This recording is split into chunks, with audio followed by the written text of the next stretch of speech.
centre d'accueil, j'étais un jeune délinquant. Je vivais de la délinquance, c'est-à-dire que je vendais de la drogue. Je participais à beaucoup de bagarres entre bandes, extorsion, recel, tout ce qui mène à la délinquance. En fait, c'était ma vie au dehors. Dans ce milieu-là, dans cet environnement dans lequel je vivais, en fait, on est obligé de prouver son courage. Je me suis retrouvé en fait à vivre comme ça, et ça a été en fait un engrenage qui m'a ramené beaucoup de problèmes, que ce soit familial. Chez moi, c'était un retournement parce que je ramenais beaucoup de problèmes. J'ai ramené la police parce que j'ai eu des problèmes de justice. Je me suis fait arrêter par la police. Je devais aller en prison. Parce qu'ils sont venus me chercher à la maison, tout ça. Ils avaient des preuves contre moi. Ça faisait un moment qu'ils me suivaient. Et je me réfugiais dehors, en fait. Ma vraie vie, j'ai envie de dire, c'était dehors. C'était une vie de plaisir avec de l'argent facile, avec les filles et tout ce qui s'y entraîne. Mais c'est une vie qui était oppressante, angoissante, remplie d'amertume et de tristesse. Il n'y avait aucun plaisir en fait à vivre cette vie-là. Et chaque jour en fait, je me sentais découragé, je me sentais fatigué. Pour fuir cette vie-là, il fallait que je bois. C'est-à-dire que je partais en soirée et je buvais en fait à ne plus m'arrêter. Parce qu'il fallait que je bois pour oublier. Il fallait que je bois, il fallait que je fume pour en fait être dans un état qui me fait planer et être en fait au-dessus de mes problèmes. Je ne pouvais pas passer une soirée sans ça, sinon je vais penser à mes problèmes, je vais penser aux situations que je devrais régler lundi, tout ça. Et j'avais pas préparé en fait mon départ en prison. C'est-à-dire que ça a été très difficile et je me suis retrouvé dans cette cellule. On venait me dire que je suis prolongé. Et là, j'ai réfléchi et j'ai dit comme ça, j'ai pensé directement à Dieu. J'ai dit, si tu me sors de là, je croyais vraiment qu'il existait et qu'il pouvait faire ça. Si tu me sors de là, j'arrête tout.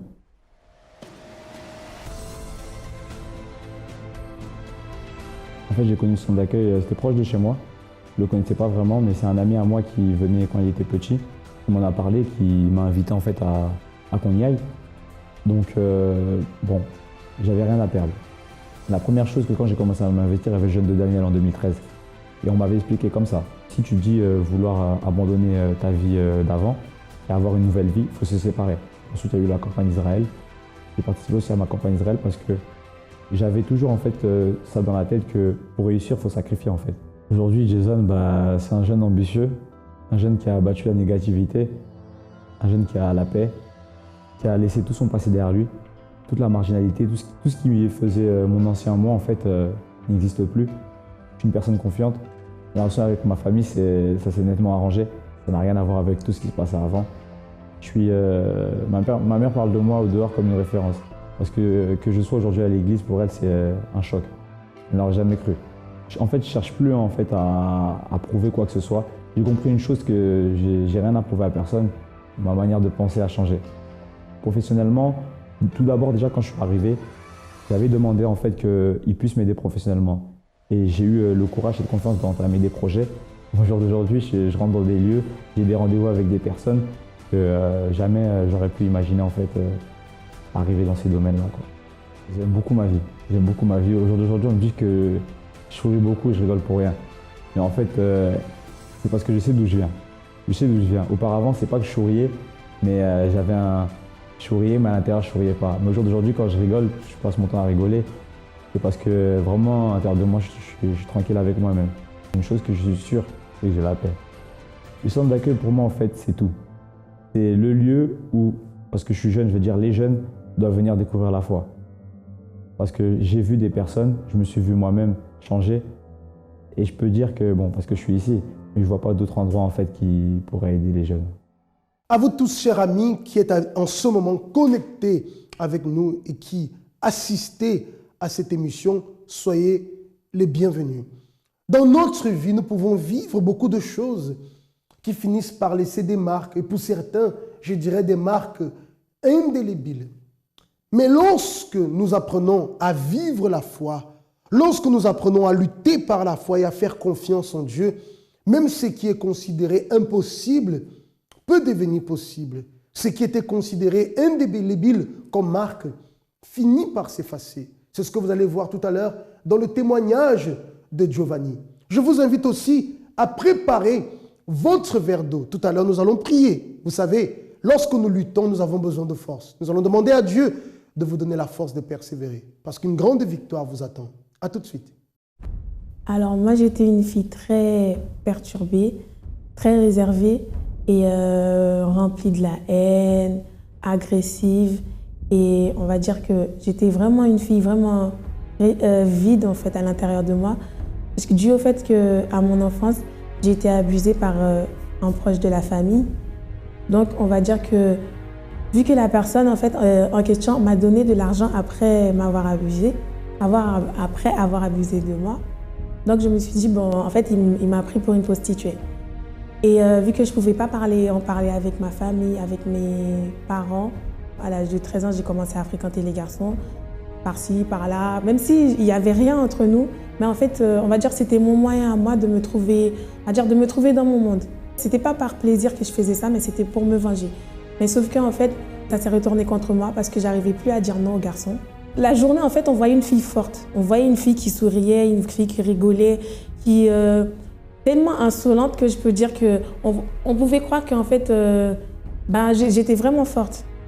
Mais en fait, il n'y avait rien de tout ça. Il n'y avait rien de tout ça. Je pleurais quand il n'y avait personne. En gros, en fait, je ne m'aimais pas du tout. Même dans un miroir pour me regarder, c'était juste pour me maquiller. J'ai commencé à dérespecter mes parents. J'avais vraiment pas de respect pour ma mère. Et j'ai commencé à avoir de la haine pour ma famille, ma mère, mon père. En fait, toute ma famille, je les détestais, à part ma petite sœur parce que je la protégeais vraiment. J'ai connu le centre d'accueil à travers d'une amie proche de la famille. Il venait tout le temps à la maison et à un moment, en fait, j'avais arrêté de sortir dans la semaine. Et vu qu'elle venait souvent chez moi, elle me voyait à la maison et elle disait, vu que tu fais rien la semaine, viens, il y a une réunion dans mon église, viens, on y va. J'étais venue un dimanche, comme ça, sans me forcer, je suis venue comme ça. Et sauf qu'en fait, le pasteur, il a commencé à parler du pardon. Je dis, mais attends, vous me blaguez parce que moi, on m'a fait ci, on m'a fait ça, et vous voulez que je pardonne. Mais en fait, j'ai compris qu'en fait, sans le pardon, je ne pouvais pas avancer. Parce que je voyais les témoignages, je disais, mais pourquoi elle est comme ça? Pourquoi elle se valorise? Pourquoi elle s'aime? Moi, je n'arrive pas à m'aimer, je n'arrive pas à me valoriser. Et quand je voyais les témoignages, je commence à croire en fait que c'est à moi de prendre la décision. Si moi je ne prends pas la décision, personne ne peut la prendre à ma place. Et j'ai commencé à, on va dire, faire des pas pour le pardon. J'ai commencé à m'ouvrir et j'ai commencé aussi à participer dans les propos. Et par contre, la première campagne d'Israël que j'avais faite, je n'avais pas pris ça à cœur du tout. Quand j'ai entendu ça, j'ai dit bon, je vais faire parce que vu que je veux un changement, je vais faire. Donc du coup, j'ai commencé, j'ai acheté tout ce que j'avais besoin. Ensuite, j'ai pris le peu qui me restait, j'ai mis dans l'enveloppe, j'ai mis sur l'autel. Vu que je ne trouvais pas de réponse, je disais mais en fait, pourquoi ça ne marche pas? Mais en fait, je voyais pas, en fait, je regardais pas la faute en fait, parce que je savais que c'était de ma faute, mais je voulais pas dire que c'était de ma faute parce que je voulais changer.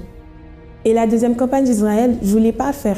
Je voulais pas la faire parce que je dis non, si ça va faire comme la première fois, ça sert à rien de la faire. Mais au final, je me suis dit, c'est tout ou rien en fait. Et c'est là que j'ai commencé à prendre conscience que si je voulais un vrai changement, si je voulais vraiment changer, que je devais tout donner en fait à Dieu, que je devrais vraiment me donner. J'ai pas seulement déposé tout ce que j'avais sur l'autel, mais j'ai commencé à enlever tout ce que j'avais à l'intérieur de moi parce que la première campagne d'Israël, je l'avais fait, j'avais encore de la haine en moi. Je n'avais pas pardonné, mes parents, je ne les respectais pas du tout. Et la deuxième campagne, je l'ai fait vraiment pour enlever, pour me vider en fait. Et j'ai commencé à pardonner, j'ai parlé avec mes parents, pas de ce que j'avais à l'intérieur de moi, mais je leur ai parlé pour dire que j'étais désolée, que je les pardonnais, tout ça. Et c'est comme ça que j'ai continué et j'ai fait encore une campagne d'Israël pour vraiment me donner, on va dire, totalement à Dieu. Et la troisième campagne d'Israël, on va dire, c'était ma meilleure campagne parce que, on va dire, c'est là que j'ai commencé à voir en fait que Dieu, il existait. On va dire, c'est là que j'ai rencontré Dieu dans ma vie. Et en fait, aujourd'hui, en fait, je suis en paix, j'ai la joie de vivre et j'ai pas besoin qu'on me valorise pour me valoriser. Je ne me prostitue plus parce que je me valorise. Donc, je me dis, tout ce que je faisais avant, ça ne sert à rien, c'était dire une perte de temps. Je n'ai pas besoin d'avoir des garçons pour me valoriser, pour m'aimer ou pour me sentir bien. Je n'ai pas besoin en fait, de me montrer, j'ai pas besoin de... En fait, parce qu'on va dire qu'avant, Les gens, en fait, on voyait que moi. On voyait que moi au milieu de la foule. Aujourd'hui, je n'ai pas besoin de ça. Avec mes parents, tout va bien. Avec ma famille, tout va bien. Aujourd'hui, je les aime. Avant, c'était moi qui ramenais les problèmes. Et aujourd'hui, bah, tout va bien. J'ai pardonné la personne qui s'est abusée de moi. Et franchement, avant, je disais quand j'allais le voir, je pouvais le tuer ou quoi que ce soit. Aujourd'hui, je n'ai pas ces idées-là du tout. Je n'ai pas ces pensées-là. Ça n'a pas du tout été facile de pardonner. Mais aujourd'hui, au fait, j'ai vu que c'est ça qui m'avait bloquée, en fait. C'est ça qui m'avait bloquée dans tout ce que je faisais. Et c'était ça la racine de tous mes problèmes. Après avoir pardonné, franchement, j'étais bien. J'étais très, très bien. Parce qu'en fait, on dirait que c'était un poids qui était parti. Et j'étais vraiment légère et j'étais soulagée, en fait. J'ai la joie de vivre, je suis bien, je suis heureuse, j'ai la paix en moi. Donc, franchement, je suis bien. Et on peut voir la différence entre la Giovanni d'avant et la Giovanni d'après. On voit qu'il y a toujours une solution, même ce qui est considéré parfois impossible. Lorsque, avec sincérité, nous nous approchons de Dieu, très cher ami, les choses changent. Nous ne sommes pas ici pour vous vanter les mérites d'une institution. Non, nous sommes ici pour vous parler de transformation de vie. Vous qui me regardez en ce moment, certainement dans votre vie, peut-être dans un domaine de votre vie, vous avez besoin d'une solution. Peut-être y a-t-il une situation pour laquelle vous luttez depuis longtemps et malheureusement, vous n'arrivez pas à vous en sortir. Vous vous dites même, j'ai déjà essayé, j'ai déjà fait, ça n'a pas marché. Alors pourquoi me tuer à essayer quelque chose qui ne fonctionne pas? Pourquoi me tuer à chercher une solution qui n'existe pas? Et vous avez baissé les bras. Mais aujourd'hui, je vous affirme, cher ami, il y a une solution pour votre vie. Tout peut changer. Regardez en ce moment l'histoire de Mélicia. Donc, avant d'arriver au centre d'accueil, j'étais une personne mal, mais ça ne se voyait pas extérieurement. C'est-à-dire que dans mon entourage ou à l'école, on ne savait pas particulièrement que j'étais mal, mais je l'étais. Je n'étais pas bien à l'intérieur de moi. J'avais ce désir-là de mourir. J'avais ce désir-là. Je voulais mourir. Je voyais que je servais à rien, que j'avais pas d'ambition, mais étant même petite. Il y a plusieurs situations qui ont fait que je veuille aussi, que je n'ai pas d'ambition pour ma vie ou quoi, puisque très petite, en fait, j'ai été séparée de ma famille, j'ai été séparée de ma mère. Donc, j'ai vécu en famille d'accueil. Et ça a été très difficile pour moi d'être séparée de ma famille, d'être coupée en gros de mon milieu. Donc, je sais qu'après, à travers cette séparation, j'ai forgé en moi un caractère, j'ai forgé en moi une façon de penser qui était très dure au point que mon entourage, ma famille même me comprenait plus. Donc, ils faisaient tout pour moi. J'allais voir le psychologue, j'allais voir on m'a ramené dans plusieurs. On m'a ramené, oui, plusieurs psychologues, marabouts, puisque je me suis forgé en fait un comportement dur. Et surtout, en fait, ça exprimait vraiment mon mal-être à l'intérieur de moi. Moi, je disais toujours, dans ma tête, personne ne savait, mais c'était une sorte de secret. Ma seule ambition, c'était vraiment à l'âge de 20 ans, mais moi, je ne serai plus sur cette terre, je vais mourir, je vais tous les laisser. Donc, c'était cette Mélicia-là que j'étais. Mais bien sûr, personne ne le savait, puisque c'était en moi. Chaque jour, chaque soir avant de me coucher, chaque matin avant de me lever, je pensais à ça. Pour moi, le moment qui a été vraiment le plus difficile, ça a été vraiment la séparation donc avec ma famille, le fait d'être séparée de ma mère, de mes proches, très jeune. Et pendant presque 18 ans, ça a été le moment, j'ai envie de dire, le plus traumatisant pour moi. Donc ça a été ça le moment le plus difficile. J'en pleurais tous les soirs. Le seul moyen que j'avais pour parler à ma mère, c'était par lettre, même pas par téléphone ou quelques visites, c'est tout. Je peux dire que la vie de Mélicia a commencé dans la souffrance. Je peux même dire qu'elle est née dans la souffrance. Et pendant près de 18 ans, regardez, en train de porter une souffrance intérieure, un mal-être intérieur, au point de vouloir mourir. Pour elle-même, elle était condamnée, elle ne pensait pas passer 20 ans de vie. Dans son esprit, elle était condamnée. Mais l'opportunité s'est présentée. Combien de fois a-t-elle tenté de trouver le bonheur? Je ne sais pas. Mais ce que je sais, c'est qu'aujourd'hui, les choses sont totalement différentes. Donc, très cher ami, c'est pour vous montrer qu'il n'y a pas de cas perdus. Les cas perdus n'existent pas. Les cas perdus existent pour ceux qui croient qu'ils sont des cas perdus. Mais à partir du moment où la personne comprend que la solution existe et que sa vie peut changer, alors de toutes ses forces, elle s'accroche pour chercher ce changement de vie. Alors, cher ami, nous serons ici vendredi pour vous aider justement à trouver cette solution. Voyons ce qui est arrivé ensuite dans la vie de Mélicia. Donc j'ai connu le centre d'accueil à travers un proche parent qui a invité en premier ma mère et ensuite toute la famille, on est venu par la même occasion. Donc en connaissant le centre d'accueil, j'étais très sceptique puisque je me suis dit oh, c'est encore un endroit où on dit que je vais changer, que je vais être bien. Mais bon, on m'avait déjà dit ça en faisant plusieurs choses, en allant voir aussi le psychologue, mais bon. Pour moi, je me sentais toujours mal de l'intérieur.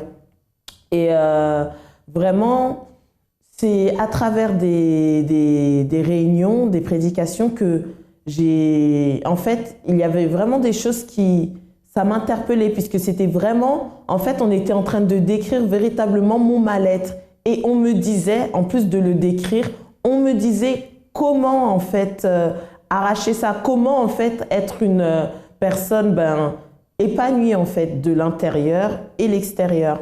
Et donc là, j'ai commencé à participer à des chaînes de prière. J'ai commencé à avoir des attitudes pour rejeter les mauvaises pensées. Lorsque je voyais des ponts d'autoroute ou quoi, mon désir, c'était seulement de me retrouver à travers la barre. C'était ma pensée en fait. Et en participant des chaînes de prière, j'ai commencé à briser ces pensées, briser les pensées négatives qui disaient que j'allais pas réussir également à l'école, que j'allais pas aller loin. Briser également les paroles, lorsque je recevais des paroles négatives, parfois que ce soit à l'école, mais surtout dans ma famille d'accueil, qui parfois ne croyait pas en moi, en fait, à travers les chaînes de prière, ça me fortifiait vraiment pour exterminer, pour enlever tout ce qui était négatif et qui venait contre moi. Donc, j'ai commencé petit à petit, jusqu'à véritablement connaître aussi les campagnes d'Israël. Et les campagnes d'Israël, c'était vraiment fort puisque ça parle de sacrifices que l'on doit faire, que l'on doit être en fait devant Dieu pour changer, vraiment transformer nos vies. Même si le sacrifice qu'on fait, il ne se voit pas du jour au lendemain, mais voilà, ça s'est fait premièrement pour moi-même, pour mon intérieur, pour ma délivrance, pour recevoir le baptême du Saint-Esprit. Vraiment, le sacrifice, c'est quelque chose que, certes, on le sent puisque, voilà, on jeûne, on va à l'encontre de notre volonté. À ce moment-là, on va à l'encontre des opportunités qui peuvent nous faire plaisir sur le moment. Mais on est là, on investit pour avoir quelque chose que Dieu va nous donner. Et lorsque c'est Dieu qui nous donne, personne ne peut l'enlever. La campagne, c'était le défi, c'était le challenge. C'est comme si qu'on me proposait vraiment l'opportunité de changer. D'habitude, c'est moi, ça a toujours été une tierce personne qui me donnait la condition, en gros, viens, on va aller voir cette personne, ça va changer. Mais là, il n'y avait pas une troisième personne, c'était moi et la campagne, c'était moi et Dieu, c'était moi pour changer de vie. Donc, c'était une opportunité directe que j'avais à saisir. Et pour moi, la campagne d'Israël représente ça en fait, le défi pour changer la situation dans laquelle que je veux avoir, que je veux changer, que je veux modifier.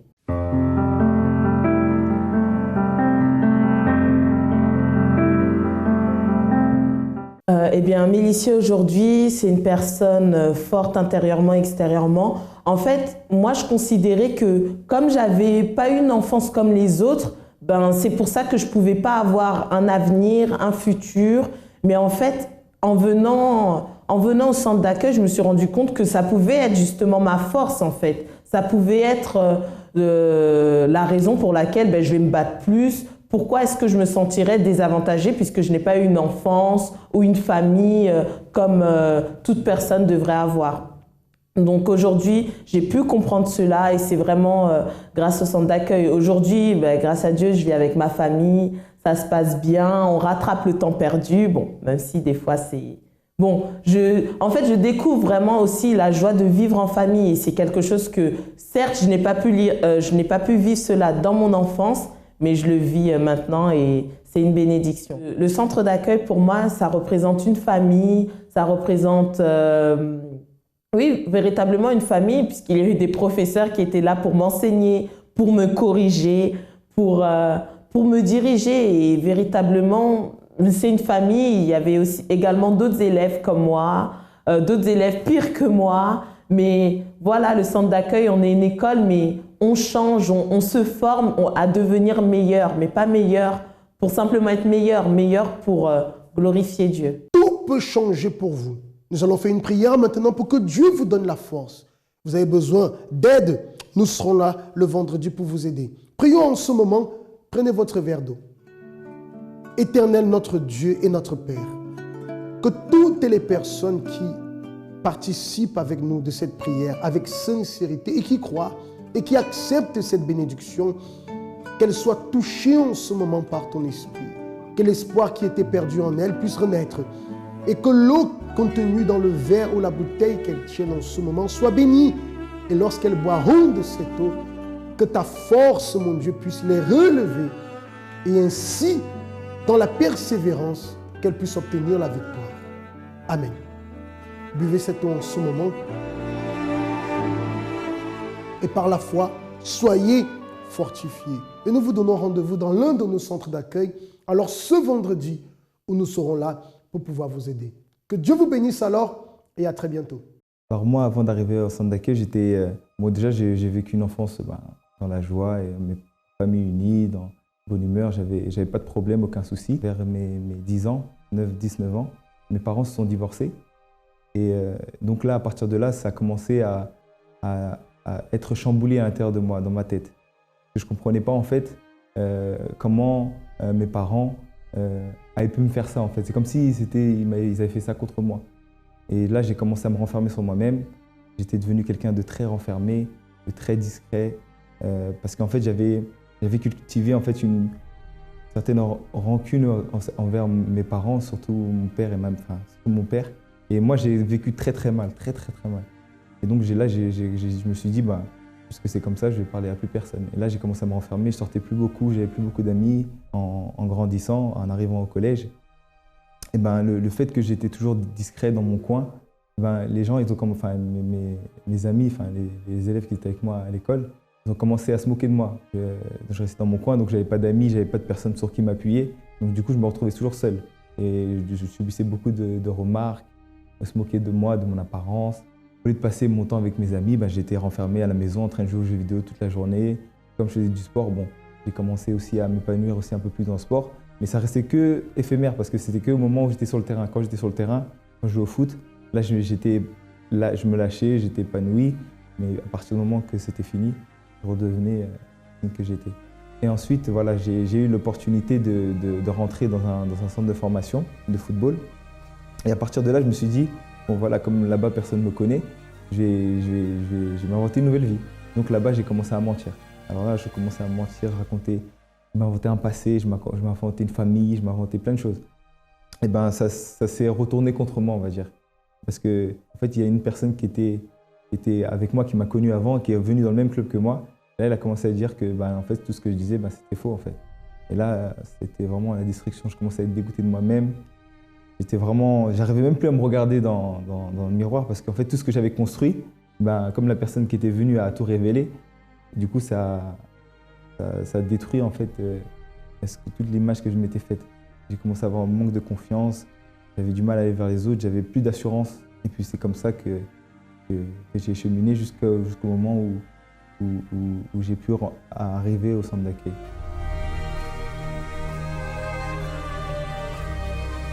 Voilà, donc ensuite, j'ai fait la rencontre de ma future femme, de ma future épouse. Et au début, tout allait bien. Je pensais même que ça allait me redonner cette joie, me redonner ce bonheur, que j'allais pouvoir, à travers cette relation, voilà, reconstruire, rebâtir ma vie et puis surtout mon intérieur.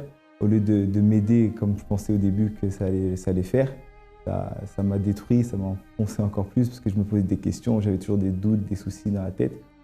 Et vraiment c'est ce moment-là que je pensais allait pouvoir être l'oxygène. Le moment d'oxygène, ça m'a donné encore plus de problèmes. Ensuite, ma mère m'a invité au centre d'accueil. Et à partir du moment où j'ai commencé à venir, au début, je venais juste pour découvrir. Et je voyais que ces paroles me faisaient du bien. Là, j'ai commencé à me poser des questions sur moi-même, sur ma vie. Et là, j'ai commencé à pratiquer, à m'investir, à écouter, à essayer de comprendre vraiment ce que Dieu pouvait faire pour moi. Et puis est arrivé le moment de la campagne d'Israël. Et là, j'ai vu pour moi une opportunité de tout changer, de tout transformer dans ma vie, de repartir vraiment du bon pied. Et là, à partir du moment où j'ai saisi cette opportunité, là, ma vie a commencé à changer. À travers le résultat de cette campagne, la transformation s'est faite totale. En fait, pour moi, la campagne d'Israël, ça représente un moyen de pouvoir à chaque fois franchir une étape, un palier dans ma vie. Dans ma vie, c'est ça en fait. Parce que depuis que j'ai participé à la campagne, à chaque fois qu'il y a une campagne qui se passe, je vois que ma vie évolue. Je suis épanoui dans ce que je fais, ma vie, j'ai des projets, ma vision a changé. Maintenant, j'ai des objectifs grands et que je me bats tous les jours pour atteindre et je sais que je vais réussir à atteindre. Le centre d'accueil, pour moi, vraiment, si je peux dire, c'est vraiment une nouvelle vie. Ça représente ça, c'est là que j'ai vraiment commencé à vivre par rapport à ce que j'étais, pas d'apparence, pas ceci, et à accepter ce que j'étais et de voir la valeur que j'avais.